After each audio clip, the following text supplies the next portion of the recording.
So I've been a little busy in my book accumulating recently. Hey, what's up you guys? I'm Sara Lubratt. This is the first video I'm ever filming with a mic, so hopefully the audio quality is much better than my normal videos. But today we are going to go through all of the books that I have bought and accumulated recently. And I say book accumulating because I have bought the majority of these books, but I also found like 3 of them in just a free stack in one of the hallways in my building. And so I took some of them and do a little bit of a new book haul for you guys and what I am hoping to read next. With that being said, if you go on to enjoy this video, I'd really appreciate it if you could give it a big thumbs up because that really supports my channel. And now without further ado, let's get into talking about this massive stack of books I have. And the first one I want to talk about is actually not in this stack. I ordered it yesterday, but it's the one that I'm currently the most excited about, so I want to start there first. So this book is called The Fourth Wing by Rebecca Yarros, and I saw this recommended in an Instagram reel that was literally just book recommendations that were fantasy romance, but not ACOTAR. And it was the cover of this book and the fact that it was a fantasy romance with dragons that it was just an automatic purchase. I immediately went over to Amazon and I ordered it, which, speaking of, all of the books will be included down in the description box below if you want to check any of them out. But Fourth Wing by Rebecca Yarros has this stunning cover. It's like gold and black and it has dragons on it, and I have not read a dragon book in so long that this was just an automatic buy for me because I've been a little unenthused with reading recently, and I'm kind of wondering if that issue is only because I haven't read a dragon book in a while. So I'm honestly kind of hoping that this book helps pull me out of whatever kind of reading slump I've been in recently. But I bought the hardcover edition, which has spray painted edges with stencils of dragons on it, and it looks gorgeous from the pictures. I really wish I had it to show you guys today, but it doesn't get in until next week. Also, it didn't hurt that this hardcover is supposedly a limited first print edition with detailed map end papers as well as the spray painted edges, and I was like, absolutely have to have it. I also just accumulated all of these books, and I don't really have a ton of space on my bookshelf, so I'm going to need to figure out what to do there, but that is a problem for future Sarah. I did totally forget that my nightstands are literally small bookshelves, so I have plenty more space for books. I also saw that this book had a blurb from Jennifer L. Armentrout, and she said that Fourth Wing will have your heart pounding from beginning to end, a fantasy like you've never read before. And I was like, I'm sold. Give it to me. The description for Fourth Wing goes like this. Enter the brutal and elite world of a war college for dragon riders from USA Today bestselling author Rebecca Yarros. 20-year-old Violet Sorrengail was supposed to enter the scribe quadrant, living a quiet life among books and history. Now, the commanding general, also known as her tough as Talon's mother, has ordered Violet to join the hundreds of candidates striving to become the elite of Navarre, dragon riders. Again, this is a fantasy book, so I'm hoping that I am pronouncing anything remotely correctly. But when you're smaller than everyone else and your body is brittle, death is only a heartbeat away, because dragons don't bond to fragile humans, they incinerate them. With fewer dragons willing to bond than cadets, most would kill Violet to better their own chances of success. The rest would kill her just for being her mother's daughter, like Xaden Ryerson, the most powerful and ruthless wing leader in the Riders Quadrant. She'll need every edge her wits can give her just to see the next sunrise. Yet with every day that passes, the war outside grows more deadly, the kingdom's protective wards are failing, and the death toll continues to rise. Even worse, Violet begins to suspect that leadership is hiding a terrible secret. Friends, enemies, lovers, everyone at Bazigath War College, again hoping I'm saying that correctly, has an agenda. Because once you enter, there are only 2 ways out: graduate or die. I was in. I'm so excited for this book to show up. I think it's like 512 or 514 pages or something like that, and is the first of a duology. So that's book 1. That's the book that I'm most currently excited about. Again, I ordered it yesterday. Now to start attacking the books that I have been accumulating. We're gonna take this part a little bit.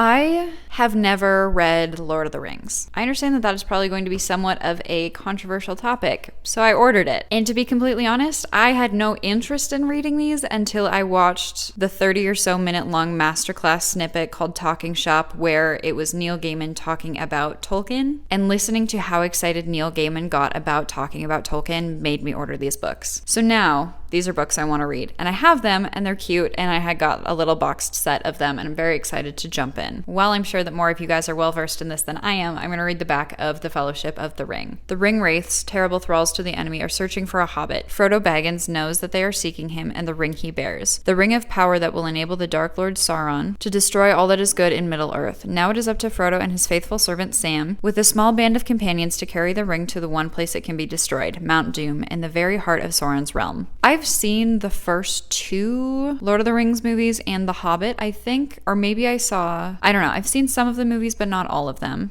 But when I did, I was in high school and I was watching them with my friend that was very into Lord of the Rings, so I had to watch the extended director's cut, which are like 4-hour long movies on top of already long movies, which just did not make me as excited about this as I feel like I should be, so I'm excited to get into these books. This boxed set also comes with The Hobbit, and I know that there's dragons in this book and I should just read it because there's a dragon. That is the easiest way to sell me on reading anything or watching anything. If there's a dragon in it, I will read it. That being said, if you guys have dragon book recommendations, please drop them down below because I'm always looking for more. I do have to say, it's currently sitting on my bookshelf and I don't really want to get up, but I've owned The Silmarillion for a long time. It was given to me in college by somebody that I was dating because they thought that I would really like the world building around it, and I feel like I have to read the books before I can actually read The Silmarillion, and I'm not even sure that I'm pronouncing that correctly, but I own that and I want to be able to read that, so therefore I need to read the rest of the series first. And then after I read the series, I will probably go back through and rewatch all the movies. So I need to get started on that. The next book I actually unboxed in my birthday video. I bought it for myself as a birthday gift. Well, not really, but we're gonna call it that. And it's The Alchemist. And the back is gorgeous and literally only has one quote, and it says, "To realize one's destiny is a person's only obligation." This book seems to have a lot of really mixed reviews. People either seem to love it or not love it. I have friends that have really loved it. I also have friends that have really not liked it. I just have never read it. But when I ordered this book, I was watching a podcast called Chosen Family, and they were talking about The Alchemist and how a couple of the hosts had just finished reading The Alchemist. And then they were talking about The Alchemist and what they wanted to do next, and how they were phrasing it in their conversation made me want to buy it. I think it's more of a parable than anything else. The inside cover of this book, which is interesting because it's technically a paperback, but it has like a folded page with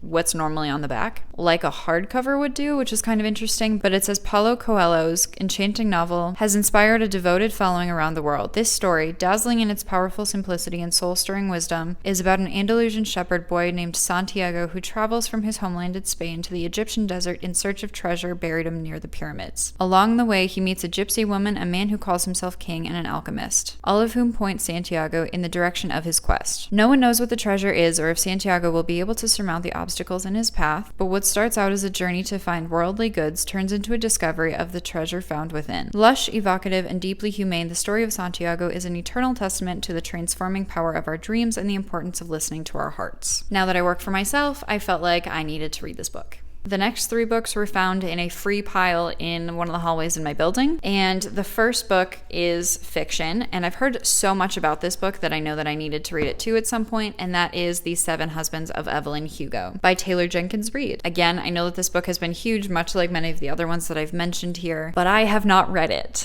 The back of this book says, reclusive Hollywood icon Evelyn Hugo is finally ready to tell the truth about her glamorous and scandalous life, but when she chooses unknown magazine reporter Monique Grant to write her story, no one is more astounded than Monique herself. Determined to use this opportunity to jumpstart her career, Monique listens in fascination. From making her way to Los Angeles in the 1950s to leaving show business in the 80s, and of course, the 7 husbands along the way, Evelyn unspools a tale of ruthless ambition, unexpected friendship, and a great forbidden love. But as Evelyn's story nears its conclusion, it becomes clear that her life intersects with Monique's own in tragic and irreversible ways. Written in Reid's signature talent for creating complex, likable characters, this is a mesmerizing journey through the splendor of old Hollywood and the sobering realities of present day as 2 women struggle with what it means and what it costs to face the truth. I've heard a lot about this book. It has been loved. If you can tell, like the spine has been broken in a little bit, but it's a very high quality hand-me-down book. The other 2 books that I got from that same hallway in my building were 2 books by Brené Brown. So these are more like self-help, nonfiction books. And the first of these is Braving the Wilderness by Brené Brown, The Quest for True Belonging and the Courage to Stand Alone. I have actually listened to this book on Audible, and it was a part of my quote-unquote homework before I went on my first backpacking trip last summer. We were all supposed to read this book, and then we were going to discuss it on our backpacking trip.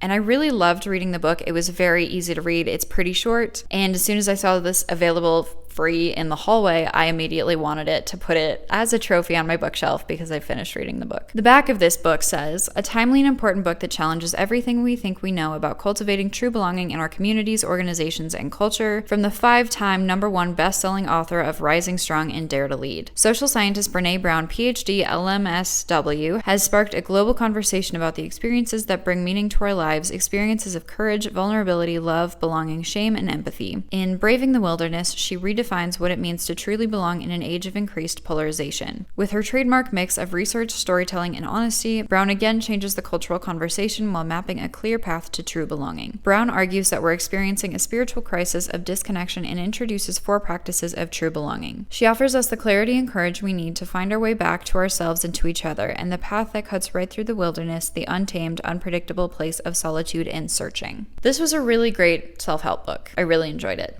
And now I have it as a trophy that I can put on my bookshelf.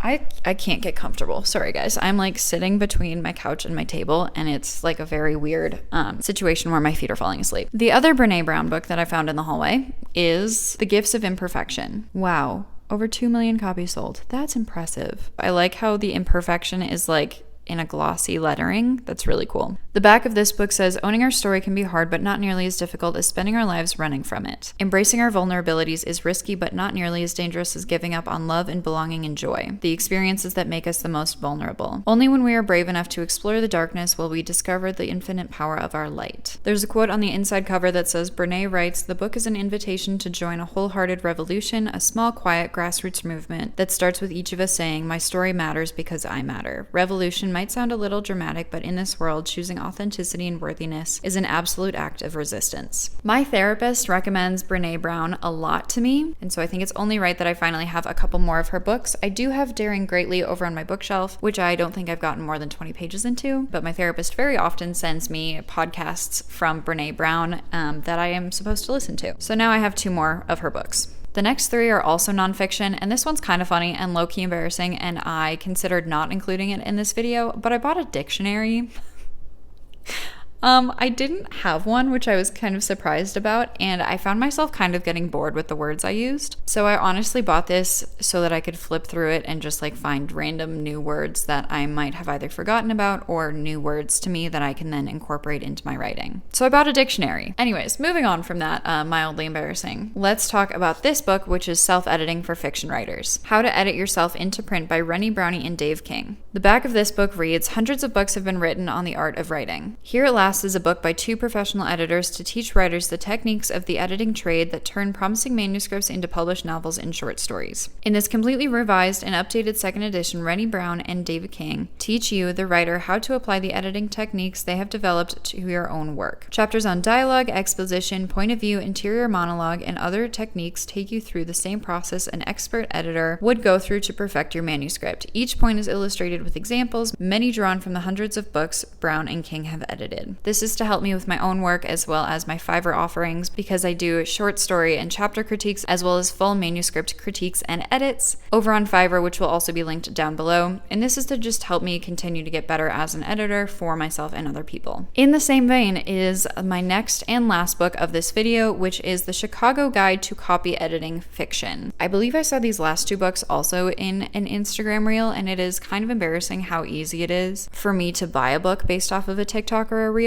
just because of the cover or the title or whatever. And I think as soon as I saw that Instagram reel, I bought this book and the last book. The back of this book says, although the Chicago Manual of Style is used widely by writers and editors of all stripes, it is primarily concerned with nonfiction. In this long-awaited book from the publisher of the manual, Amy J. Schneider, a veteran copy editor who's worked on bestsellers across a wide swath of genres, delivers a companionable editing guide geared specifically toward fiction copy editors, the first book of its type. Again, I got this book to help me in my own editing and editing with other people. In a series of approachable thematic chapters, Schneider offers cogent advice on how to deal with dialogue, voice, grammar, conscious language, and other significant issues in fiction. She focuses on copy editing tasks specific to fiction and provides a slew of sharp, practicable solutions drawn from her years of experience working for publishers both large and small. The Chicago Guide to Copy Editing Fiction is sure to prove an indispensable companion to the Chicago Manual of Style and versatile tool for copy editors working in the multifaceted landscape of contemporary fiction. So these are all of the books that I have purchased and accumulated recently that I'm looking forward to start reading.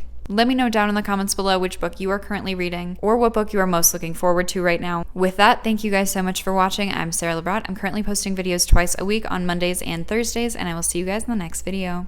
Bye!